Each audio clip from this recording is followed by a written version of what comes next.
Hi, Hey, everyone. We are so excited to have you all here. Thank you for joining us today. We are thrilled to announce that we are live with Glenn Lundy, and we could not be any more excited to have him on the show. So just to get started, I'm Jess. I'm Shasta. And we are the chicks in charge, and we will go ahead and bring Glenn out now. Glenn Lundy, welcome to the stage. Welcome, Glenn. What up, what up, what up, what up, what up? I'm over here. I'm sending the link out right now. I'm sending the link. Awesome. Let's see, doing live interview. Come check it out. Okay, cool. All right, good. I'm with you. I'm with you now. Let's go. We're live. Let's go. Awesome. Thank you Glenn, so much. Anybody who's been in the automotive industry, who of course is a huge section of our audience, anybody who's been here longer than I would say 2 days will more than likely know who you are. But in case anybody doesn't, give us a little bit introduction of you, where you got your start. I know that's a very long story, but are you saying I'm old or something? No, you got some good experience, man. I've been in this industry a long time, that's for sure. Going on 27 years now. 27 years I've been in auto. But my name is Glenn Lundy, husband to one, father to 8. I am the founder of the 800% Elite Automotive Club, and yeah, I'm a lover of all things automotive. That would be me in a nutshell. Yes, you are. And you're not just a lover of all things automotive. You are also the #1 speaker in America right now, aren't you? So they say. That's what they tell me. That's what they tell me. Yeah, I won a big contest and got the title of the #1 speaker in America, which has been an honor. I got that back in February. Got to speak at the 10X GrowthCon event that Grant Cardone puts on, biggest business conference in the United States of America. So it was an honor to speak on that stage. I watched you do that, and I have to wonder, even with somebody with as much confidence as you have, and as much as you speak, you're live every single day. You speak to just so many people on a daily basis. In that moment when you walked on that stage, was there any part of you that was nervous? Oh my gosh, I get. So language is powerful, right? The words that we use are really, really powerful. And so I learned a while back to shift that word nervous to excited, right? Because our body reacts the exact same way to something we're excited about and something that we're nervous about. So I get excited anytime I go onto any stage. That particular one, however, there was a lot of extra because there was a clock. I had a 3-minute clock. Wow. And they had told me that if I go 1 second over, a big red buzzer is going to go off in the thing. Oh my God. And like I would be disqualified from the whole contest.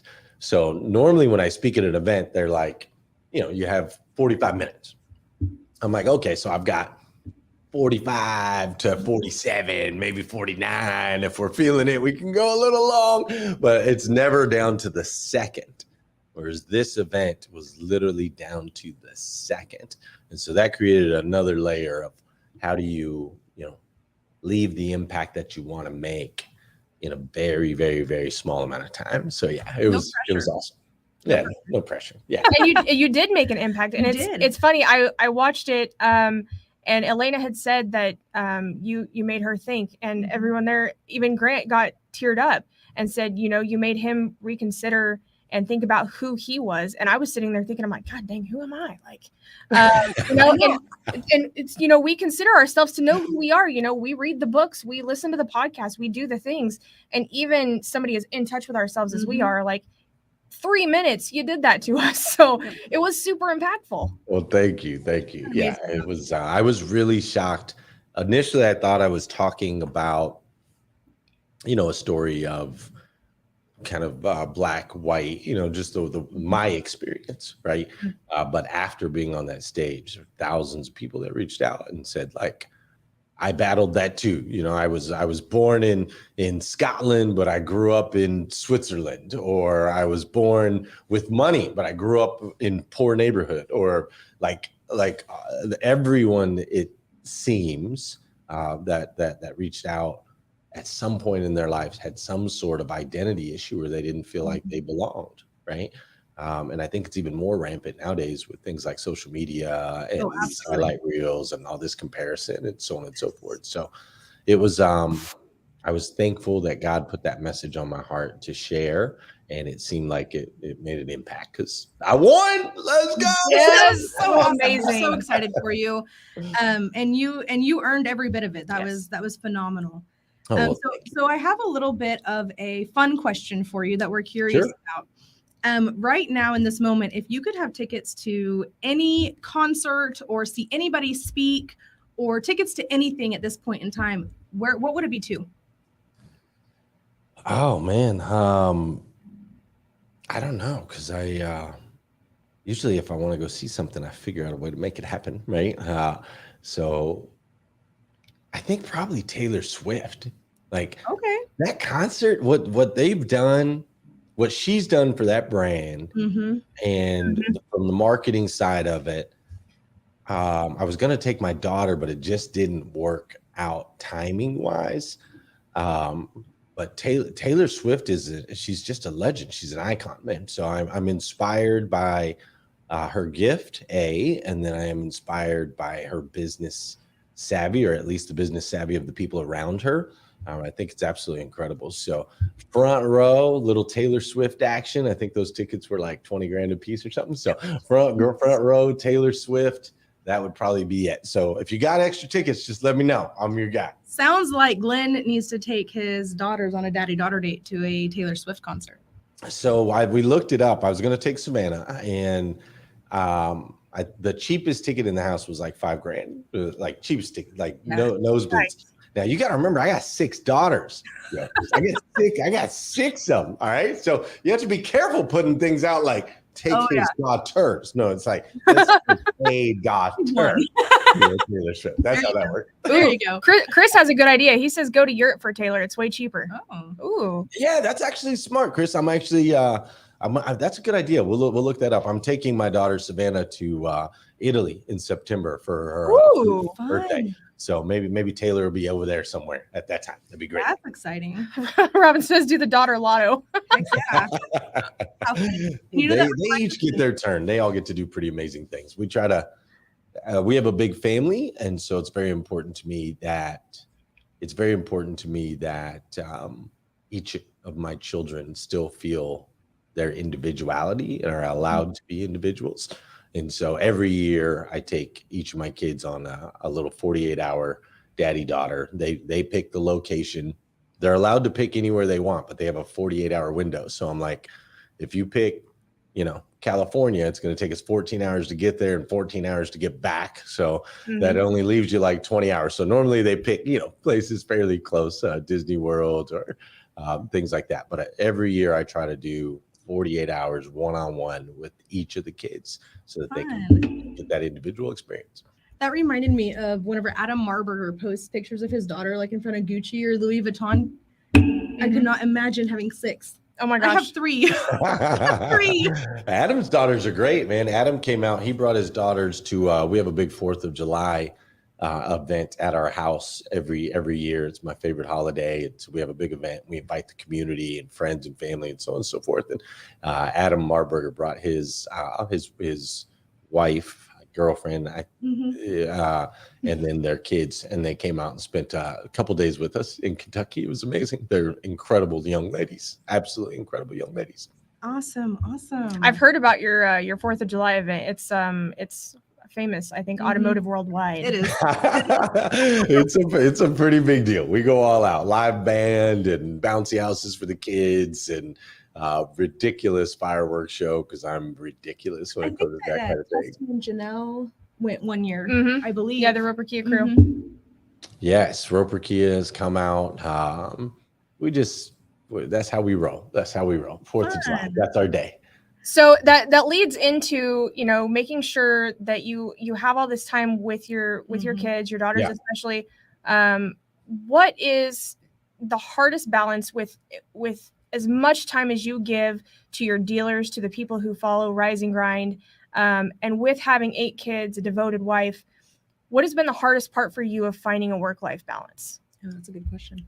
Yeah, so there's 2 aspects to that, right? The hardest, like the physically hardest part is, now I wake up at 3:20 in the morning so that I have time to invest in myself before I go investing into others in the world. And so that adjusting from, when I was in the dealership world, I'd wake up at like 6, and then it became like 5:30, and then 5, and then 4:34. And now I'm looking at my wife like, how did I sign up? Like, who signed me up for the 3:20 a.m. slot? Yeah. Like, this is a very interesting slot here. So physically, that's been the most challenging. But the most important thing that I've learned and that I'll share is I don't believe in balance. And again, like I said, kind of at the beginning, our words have so much power, right? I've been studying words a lot the last few years of my life. And here's what I found while I was studying words. I found that there was never enough time for everything, right? And I always felt like busy, and I felt like there was never enough time. And so I started really looking at my calendar and my language. And here's what I noticed. I noticed that I would invest in my business, and I was expecting a return, right? If you're going to invest, you expect a return. So then I would invest in the stock market, and I would expect a return. Mm-hmm. Right? I would invest in, self-development or whatever, and I would expect a return. Mm-hmm. But then when I was talking about my family or other things, I would say, I'm going to spend time with my kids. Mm-hmm. I'm going to spend time with my wife. I'm going to spend time at the gym. I'm going to spend time watching Netflix, right? And the word spend is a deficit. It's a negative. Yep. And it also has no expectation of a return. So I made a shift and was like, oh, wait a minute. If I make sure that everything I do is an investment with an expectation of a return, it changes everything, right? So I started looking at it. I'm like, oh, if I invest 15 seconds eye to eye with my daughter, Willow, and make her feel seen, heard, and significant, she doesn't want to spend more time than that with dad anyway. She's like off doing the next thing, right? Yep. But if I constantly tell her, hold on, later, I'm on the phone or whatever, like she clams up. Mm-hmm. Right? But I get a massive return out of Willow if I just take 15 seconds. It doesn't take a long time. You just got to make her feel seen, heard, and significant. In my business with my dealers, I invest 2 hours live every single week with my dealers. Now they can call me, they can text me, Right. so on and so forth. They know they have access to me. But I intentionally invest every Tuesday at 2:00, actually, as soon as I get done with this today, and every Wednesday at 2:00. I'm live with my dealers. Now I could have other people do that. I could have, other team members do it, so on and so forth. But I'm like, no. If I invest those 2 hours a week, my dealers feel seen, heard, and significant. Mm-hmm. They feel that connection with me. It doesn't have to be 20 hours a week. It doesn't have to be 40 hours a week. I don't have to be in their stores. I used to do all this in-store stuff, right? And so I'd leave the house at 3:00 on Tuesday, fly to wherever, stay in a hotel. Then Wednesday, I'd spend all day at the dealership, and then the dealer would feel like he had to take me to dinner because I was in town. So then we go to dinner, and then we do that. And then the next day, I'd have to go back to the airport and spend all this time in the airport to fly back home. I'd be away from my family for like 48 hours to get realistically a couple hours of work done. Mm-hmm. Because especially when you're in a store, these dealers are dealing with all the things they got to deal with, right? Mm-hmm. So it's just not efficient. It's not effective. So I'm like, well, how can I invest time where we're going to get a return and the dealer appreciates it actually more because they want to save time too, right? So I found that my business can thrive with a 2 hour a week investment of live time. Now I also do research and there's lots of calls, I'm productive at all times, but once I figured that part out, I'm like, oh, there's time for everything. Mm-hmm. As long as you're seeking a return. Like if you're going to go to the gym, don't go spend an hour at the gym posting selfies and lifting a couple weights. Right. Invest 20 minutes freaking getting it as hard as you can, right? Like where you're freaking pouring sweat, you'll get a better return at 20 minutes of invested time than when you spend an hour at the gym. So that's been the biggest shift for me that I love to share with everybody out there is eradicate the word spend from your vocabulary. Only invest your money, invest your time, invest your energy, invest your efforts, expect a return. Do it with the intention of getting a return, and you'll find that there's time for it all. I love that. I don't even know how to follow that. Like that was the perfect answer. I mean, I think that, and I hate to even put this stigma out there because we're trying to break the stigma, but I think there's a different expectation on us as women to be there with our kids and, you know, to maintain that motherly role. And it's harder to prove. Yes, we're still spending time with our kids. Like you see us out here working, you see us running a podcast, but then there's literally people in our families who are like, do you know you still have children? Oh, yes. You're like, yeah, we know. They literally say that. Do you know you still have children? Why are you still at work at 4:30, 5 o'clock? Well, because I'm out here building our life for them. Yeah. And I think, you know, first of all, who gives, you know, I don't know if you guys cuss on this show or not, but yes. Yeah. Who gives a shit about Right. what they have to say? Exactly. Let's just start there. But what's really important is how the kids are responding to what you're doing, right? So I get up at 3:20 in the morning. I leave the house at 4:30 in the morning. I do a show. I go back home. I work out. I go back home, and maybe I see the kids in the morning. Maybe I don't, right? It just depends on what they've got going on. And then I invest time in the evening, whatever it is that I get home, I invest time in the evening with the kids. And what I never do is I shouldn't say never. There's been a time or two, 99% of the time, my kids will ask for something. And the answer is not, I'm too tired. I worked too hard. I had a long day. And I see a lot of people doing that. They'll invest a lot in the business and then they'll go home and sit on the couch and watch Netflix for 4 hours. And they're not making the same investment at home that they're making in the business. And the kids, you can tell by the response from the kids, right? If the kids are growing and thriving, then we're making the proper investment. I went on Sunday and took 10 kids to Barbie. All right. Went to the Barbie movie, which taking 10 kids to the movie is a pretty regular thing for me because I've got a lot of babies and they have friends. But I took 10 kids to the movie. Now, that was after running 16 miles in the morning for my marathon training. That was after we did church, right? Investing time with my wife. And then in the evening, I could have easily been like, dude, I'm toast. Today's out. But instead, in my head, I'm like, I got to make sure I'm getting a return from these kids. So let's go take them to Barbie of all things. Let's go take them to the Barbie movie, which I actually enjoyed and learned some things from. But get that investment from them. My kids are happy. They love dad. They're joyful. So I'm getting a return, right? So that would be the only thing I'd say to hardworking ladies like yourself that are, working the podcast, working the business, working at home, doing all of those things. Focus on the return. If you are getting a return, then tell everyone else to go suck an egg, for lack of better words. If not, though, it is something you got to pay attention to, right? Because this industry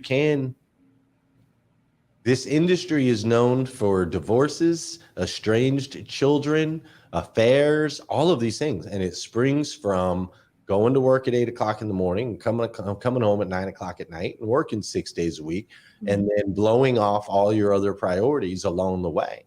And so it's not uncommon, right? It's not uncommon in this industry. So what we have to do is make sure we're investing what's necessary to get a return and making those things a priority. My children are absolutely priority number one. And as long as I'm getting a return from that, then we can go into the other things. I love that. And while we're on that topic of your kids and the industry, when your daughters grow up, automotive industry or no? Hey, whatever they want to do, man. I am of the camp that our children are given to us, but how do I word this without getting too crazy? God plants seeds, and each individual seed is going to grow into what it's going to grow into. And I feel like those seeds are planted, my kids were planted in this garden because there's something that they can learn or some sort of guidance that they need along the way in order for them to fulfill their journey, whatever their journey is.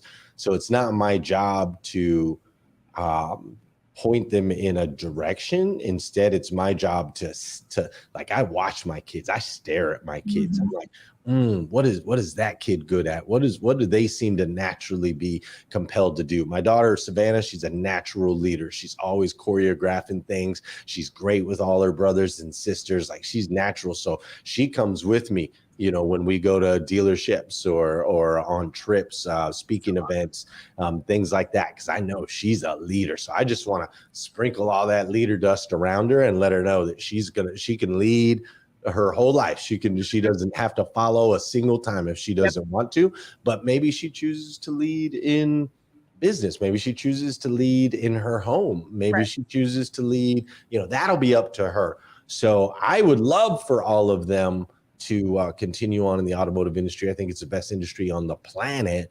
With that said, though, the individual paths will be what they will be, and I will support them along the way as best I can. Absolutely. I love that. Was Savannah the one? I listened to a podcast that you were on, and you were talking about you had taken one of your daughters to the office with you one day, and she had gone through all of your old Dropbox files and thrown them into AI and made you a bunch of short reels. Was that Savannah? Yeah, that's Savannah. She's cutting like 50 reels a week of using AI tools. Nuts. How old is she? She'll be 14 in September. Wow. That's impressive. Yeah. She's the one going to Italy with me. She's my road dog. She loves to travel. That is so awesome. I love that. Does she show any interest of, going towards automotive? And I know, 13, you hardly know anything about cars. You're not driving yet or anything, but does she show any interest in, what you do furthermore than the leadership things?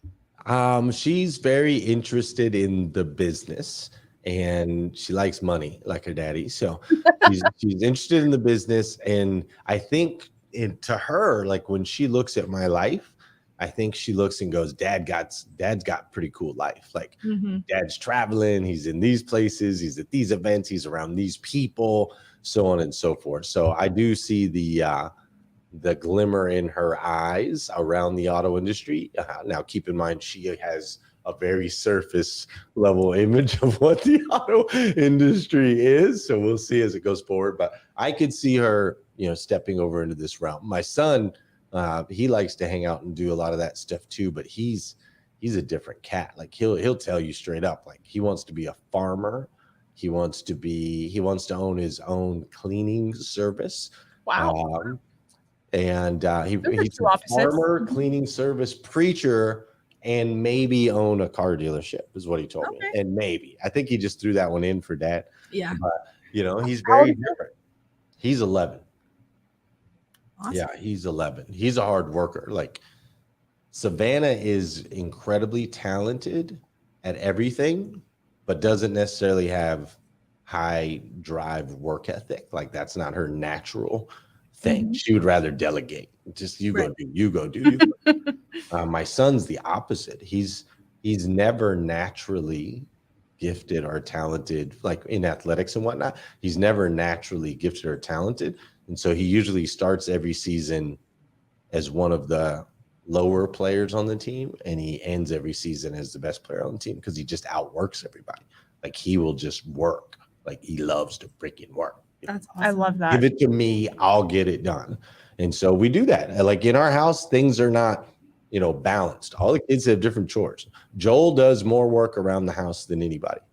And that's because he loves to work. He thrives in it. We don't have to beat him over the head for it, right? Savannah does more with the kids than anybody. Like, she loves leading the kids, things like that. So we let the kids go into their zones of genius. It's important.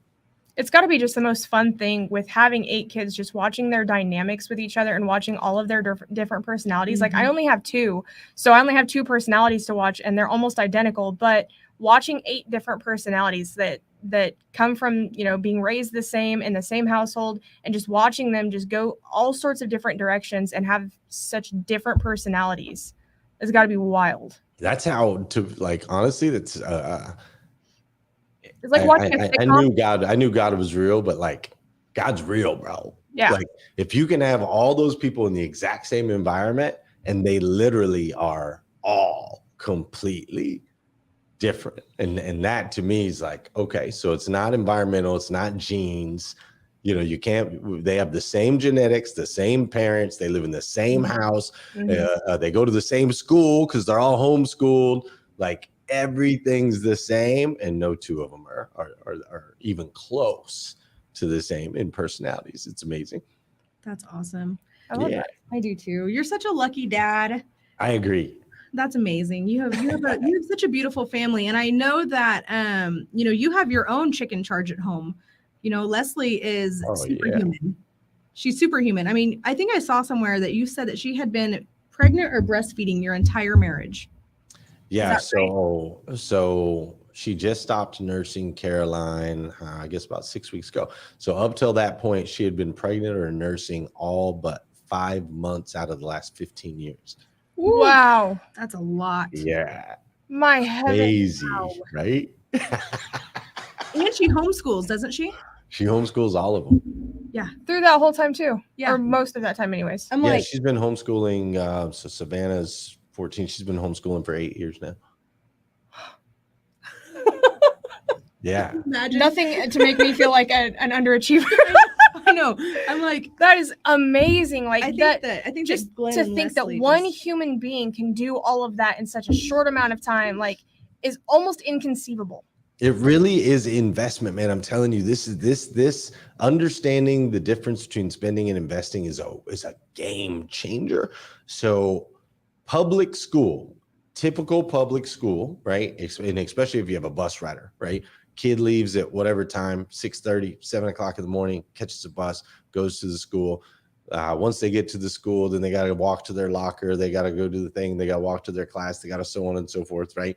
And then they've got recess, or they've got lunch, they've got breaks, they've got homerooms, they've got all this space in between classes, right? And then school gets out at 3:30 or whatever, 3 o'clock, whatever time it is. They jump on a bus, they come back home. So school feels like an 8-hour deal. That's what it feels like, right? It's a 7 in the morning till 3 in the afternoon, or 7 in the morning till 4 in the afternoon. So in the schools I grew up in, public school is like an 8 to 9 hour deal. Dude, homeschool, it's not. Like, she starts homeschooling at 9 a.m. ish, and she invests 3 to 4 hours directly each day. And in those 3 to 4 hours, there's none of the other stuff, right? Like, it's not all this other filler and walk into classes and so on and so forth.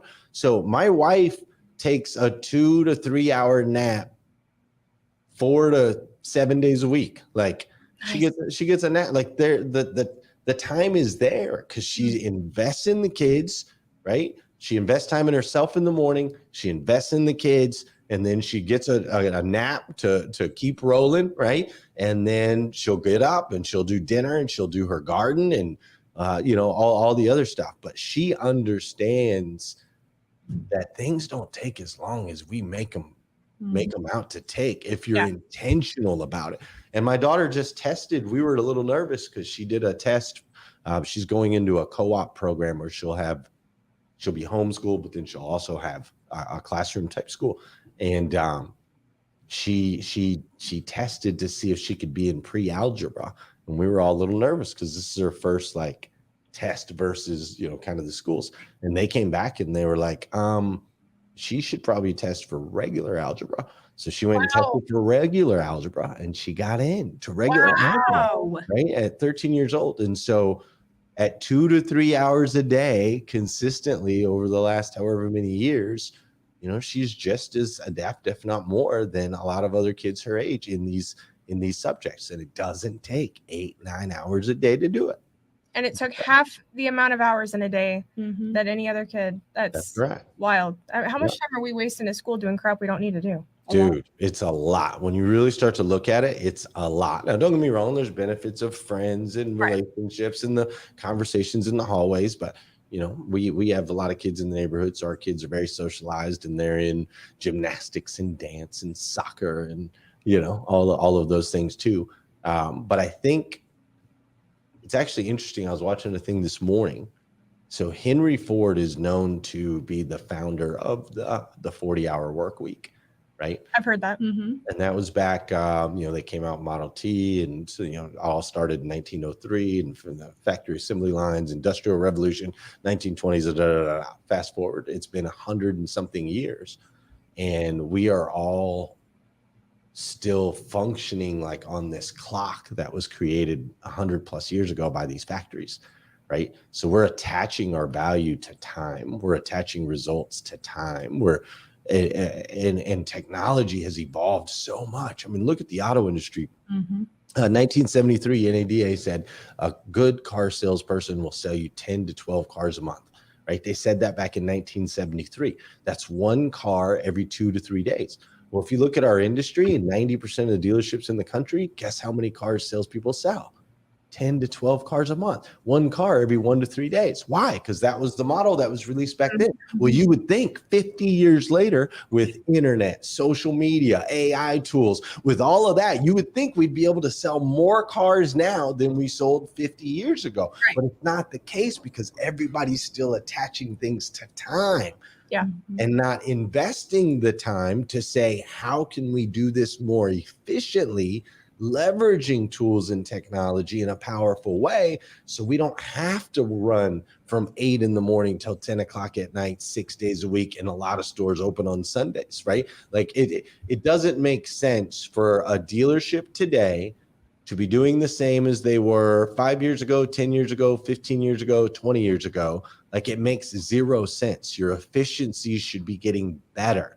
We should be able to create environments for our people where they can come in, get the job done, and get out, right? Like, serve our customers in an efficient way. Like, it shouldn't take 3 hours to buy a car, and it still does. No matter what any dealership tells you, it still takes freaking 3 hours to buy a car, which is crazy. Yep.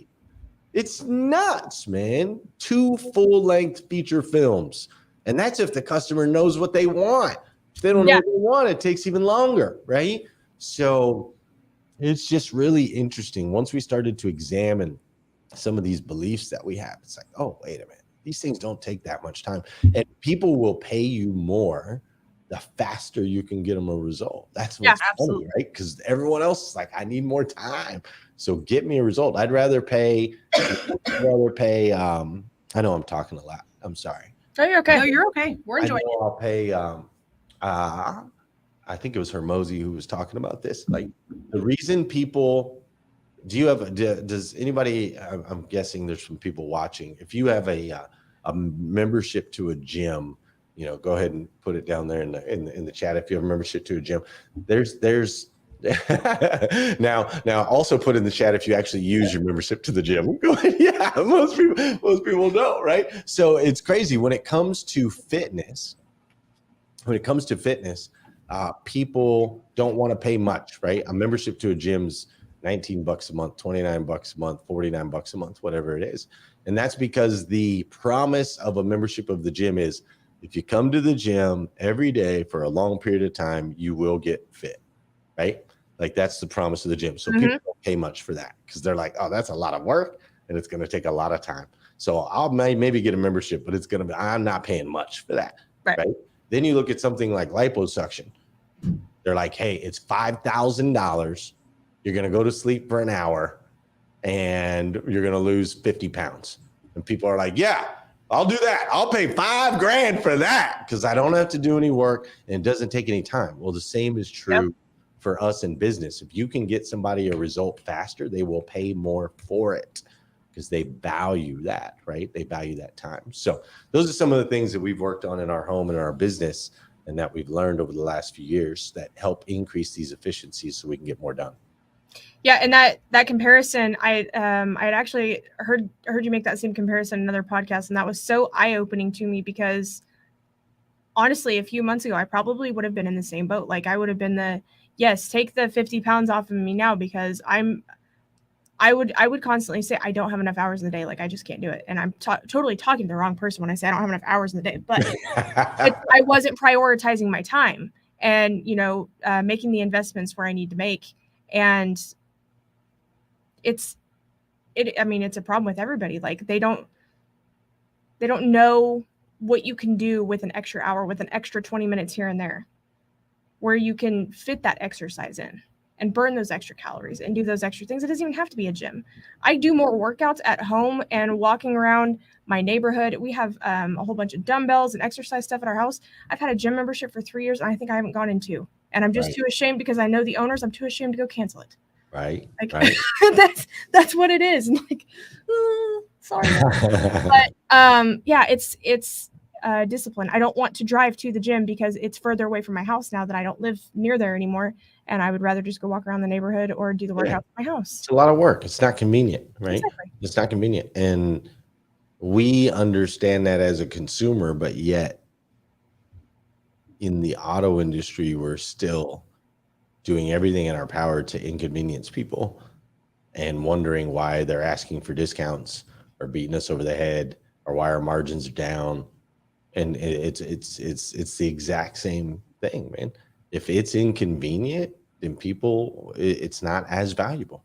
The more convenient we make it, the more valuable it is. Right? It's really, really simple. And I think we have a tremendous opportunity in this industry to really increase our worth and value. We've been valuable to humanity, for over 100 years in a lot of ways. But with modern tools and the resources we have now, like, man, we should be propelling into the future. People should be more like, instead of being the second most hated thing to do versus going to the dentist, we should be like the second favorite thing for people to do. They're like, yeah, we get to go buy a car. I want to see somebody on the side of the street. They just got in an accident. Nobody got hurt. Their car's clearly totaled. And they're like, yes, we get to go to the dealership. Like, that's how it should be. Yes. And not just for our consumers, but for our employees as well. It's a really cool, fun industry. We just got to get with the program. Mm-hmm. Yeah, and that same excitement to sell a car and to service a car and to fund a deal, all of the things. Like, you should be that excited to go in every day and get to help the people that you do. No doubt. No doubt. We got a question here from Michael Larkin. Question for Mr. Lundy. Do you think dealership would be better served focused on their internal or external to utilize technology to grow business? That's a very large, loaded question. Yeah, would the dealership be better served focusing on their internal or external to utilize technology to grow business? I'm thinking this is like a marketing thing, like grow an internal marketing department, or Michael, if you're still here, throw us another comment to give us a little more details. Yeah, I think that the answers they go hand in hand is really the answer. So if we focus on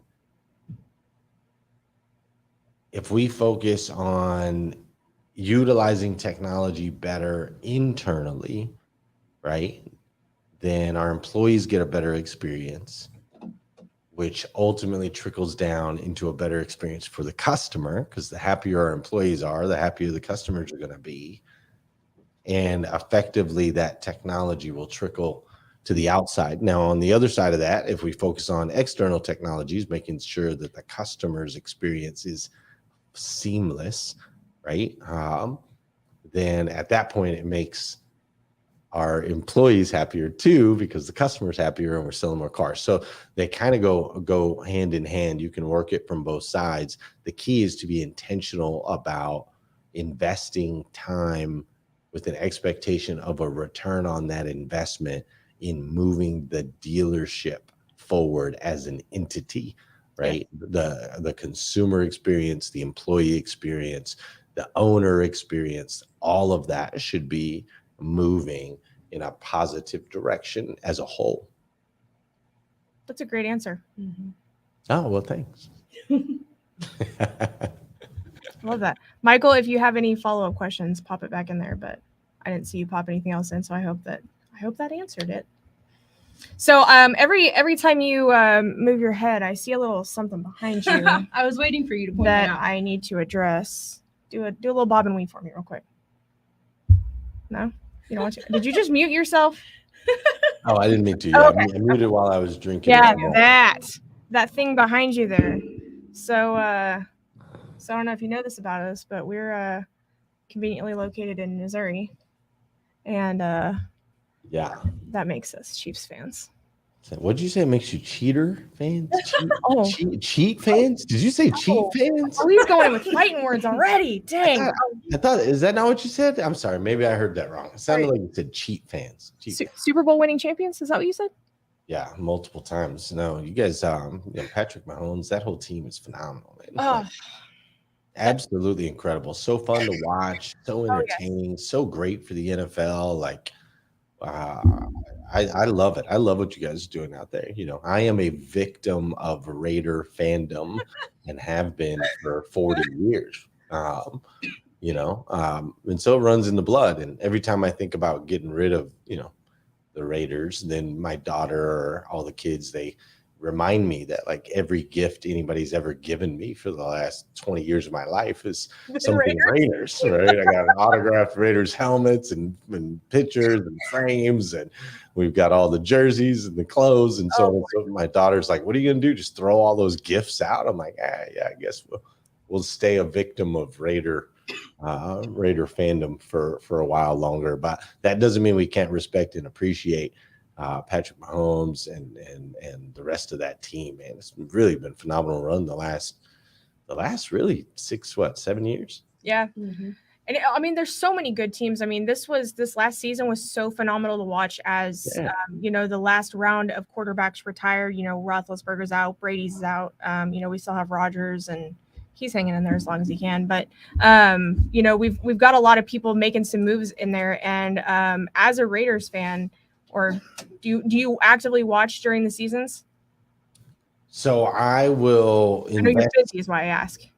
What's that? I know you're busy is why I ask. Yeah. So I will invest, a couple hours usually on Sundays for a little bit of football. I find joy in that. And it's something that my son and I do together. So Joel likes to watch football, and him and I go to, we've gone to multiple football games. We go to Saints games and Raiders games and things like that. So the experience that I get with him is my return, right? The return that I get on that investment. But it's not like it used to be. I mean, I used to do the fantasy football thing, and I'd be locked in, like, don't talk to me from 1 p.m. until midnight. I was just gone into football land. But now I'll try to catch the Raiders games when I can, and do a little red zone network throughout the Sunday. Yeah, there's something about Sundays. I hate Sundays when football season's not happening. It's tough for me. So how are you feeling? I know that it's big news with the Raiders getting Jimmy Garoppolo this year. So how are you feeling? He's honestly a great quarterback. I think that his leadership skills are much better than I feel Derek Carr's were. So how are you feeling about that as somebody who's a little bit more familiar with the Raiders than even I am? Yeah, they're gonna suck. It's gonna be awful. they're gonna be terrible. Same thing every year. Yeah, they're going to be terrible. We when Derek Carr first came out and was leading, and he was leading strong, and we ran to the playoffs, and then he ended up breaking his leg. All my hopes of anything happening for the Raiders for the next decade died in that moment. And then from there, it just got worse and worse and worse with the Gruden stuff, and their leadership is just awful, man. Not the leadership necessarily on the field, the business side leadership is just terrible. And until they get that straight and they start to demand excellence from the top down, they're always going to have piss poor performance. It doesn't matter what athletes you put in those spots, and we've seen that. We've had incredible. Khalil Mack and Amari and all these guys. We've had incredible athletes on the field, and they can't win ball games. And so it's very similar to the automotive world, man. You can get all the most talented salespeople and service techs and whatnot in the world, but if you don't have a great owner and great leaders at the top that are on board, level 5 leaders, if you don't have that, the dealership doesn't move. So it's going to suck. It's going to be another terrible year. The good news is I'll secretly and privately be cheering for Derek Carr over there on the Saints, because I think he's a good guy. Yeah.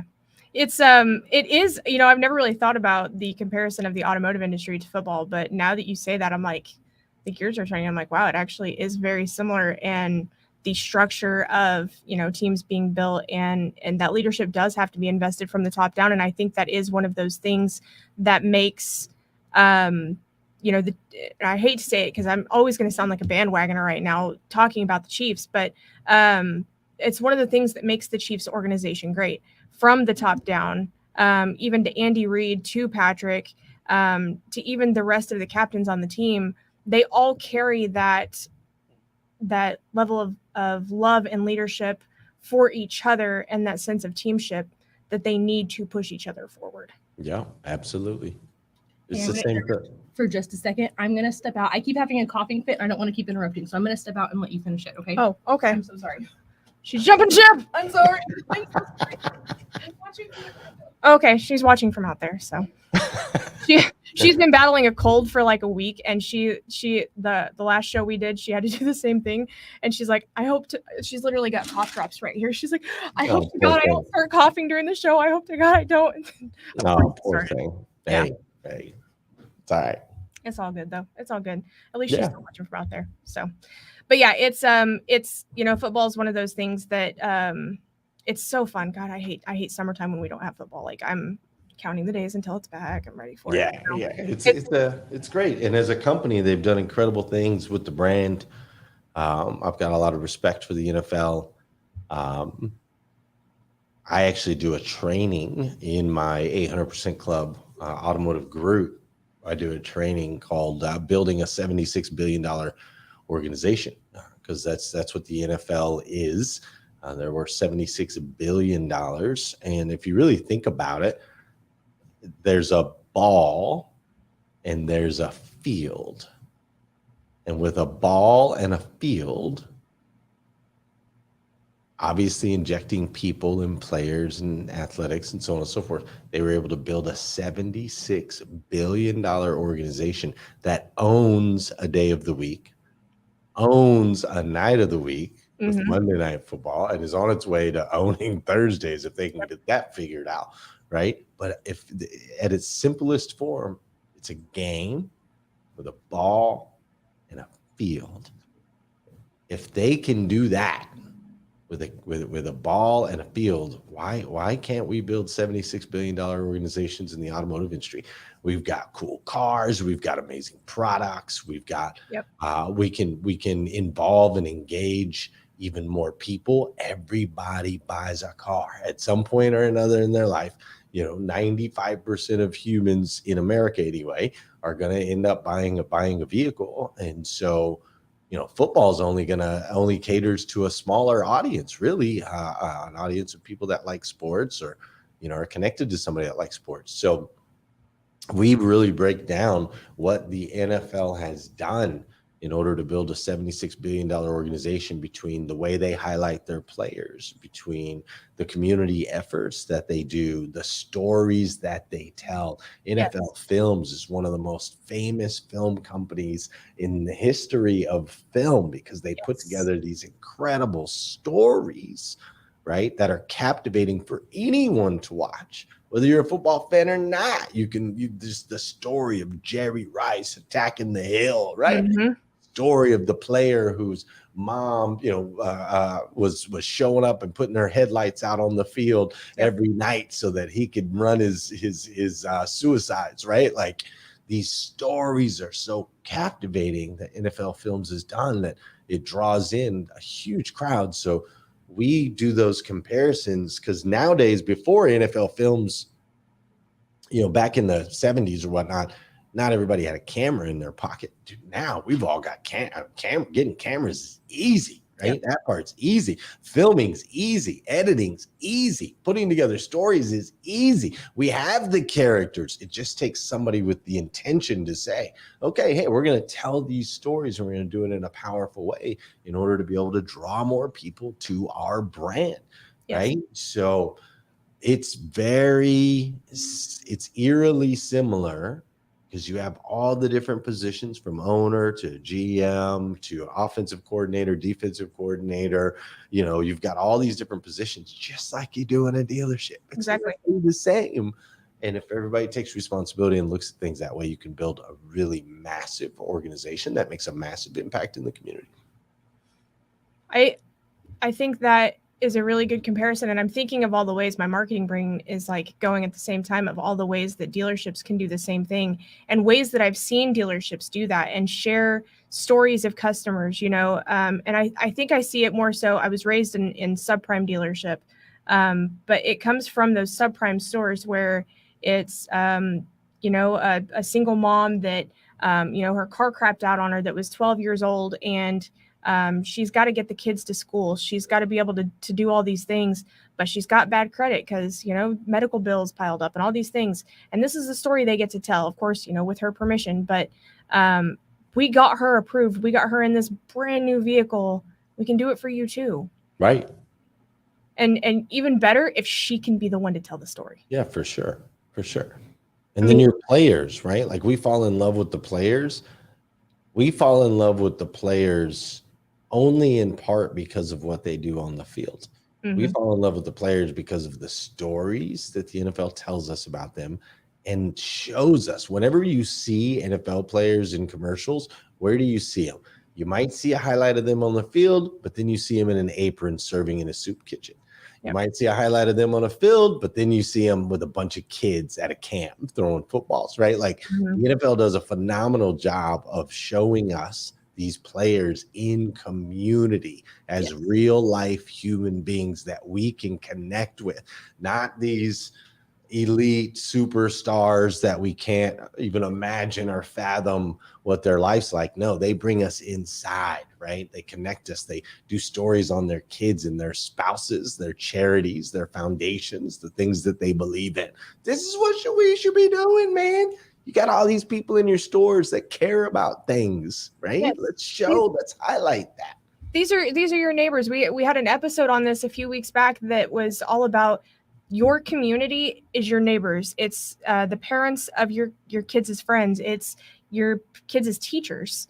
All of these people who you need to be out there interacting with are going to be not just your customers, your future family.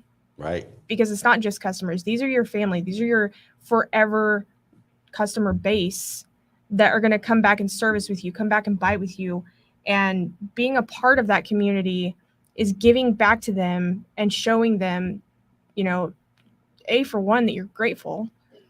And for two, hey, I love being a part of this community. I love, you know, what we do here. And, you know, here in Joplin, Missouri, you know, we love getting to be a part of the Joplin community. And these are the businesses that we're passionate about. And we want to do anything that we can to make sure that you succeed. Right. That's what it's all about. I love it. 100%. I love it. I love it. 800%. 800%. Hey, I have a question about that. Is it 800% because you have 8 kids? No, I just happen to have 8 kids, which lined up with 800%. The number 8's been in my life for a very long time for some reason. So, you know, Kobe Bryant and I were born the same year. I followed his career. Never got a chance to meet him, but he was a big impact in my life. He was number 8. And, you know, just the number 8's followed me forever. And then I ended up having 8 kids. And then we grew the dealership that I had the opportunity to be a GM for. We grew that dealership 800% in less than 6 years. So 800% has just been, you know, it's just been the deal. It's been the deal. And so now it's become a lifestyle. 800% is how we live. And yeah, we love it. Everybody's popping in on that 800%. They know it. And everybody knows it. Everybody loves it. And it is a culture that everybody wants to grow by. You have created something amazing in this industry. And I am so glad that, you know, even for just an hour today, we got to be a part of it. And I can't wait to watch you grow further and see all of the people who continue to be impacted by you and learn from you on a daily basis, because it's phenomenal. And to even be one of those people. So thank you. Thank you for everything you're doing for this industry. Yes, you bet. You bet. Thank you. And thank you for this. Thanks for having me on. It's our pleasure. I know Jess isn't in here, so I'm going to have to sign off on my own. In a world where you can be anything, be kind, because you never know what battles somebody else may be facing. So when you go out into the world this week, remember to light it up. I've been Shasta, and I think I'm Jess. Sorry for everybody. we've been the Chicks in Charge and Glenn Lundy. Thank you so much for coming on. We will see everybody next week. Thank you so much. Don't forget to light it up, guys. See ya.